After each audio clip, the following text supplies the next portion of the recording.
I was the athlete in a women's prison. While everyone else smoked during their break, I took the chance to train. While they gossiped, I worked on my back muscles. Every time it was my turn to cook party, I used the opportunity to build my arm strength. Even in the pouring rain, I ran 5 kilometers every day. I didn't do this to escape. I did it for revenge. One day my husband mysteriously disappeared. All that was left at the scene was a pool of blood and a sharp little knife. The police quickly found a massive life insurance policy. The beneficiary was me. I had no way to explain. Before I was locked up, I entrusted my son to my best friend.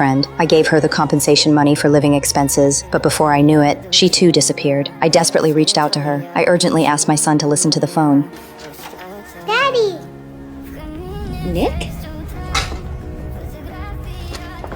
Nick?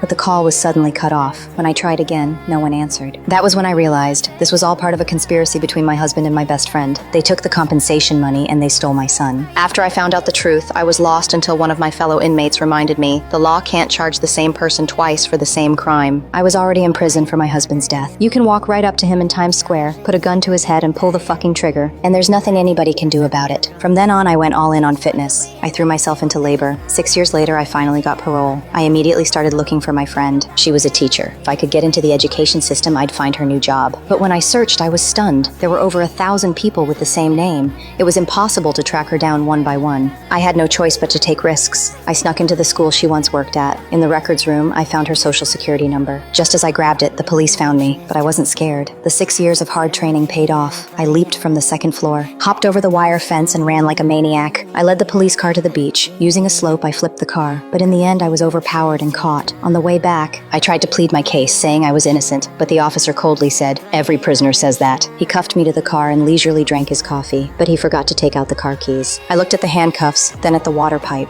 I hit the gas box below, but the handcuffs wouldn't budge. I reversed and tried again, feeling nothing but the door handle. Luckily, I yanked it with all my might. The officer heard and rushed over. I made a bold move and drove the car into the sea. As things took a turn, he uncuffed me and brought me to the surface, but he didn't expect it. I grabbed his gun. With the strength I built over 6 years, I swam back to land. I hopped into a passing car, and my revenge journey continued.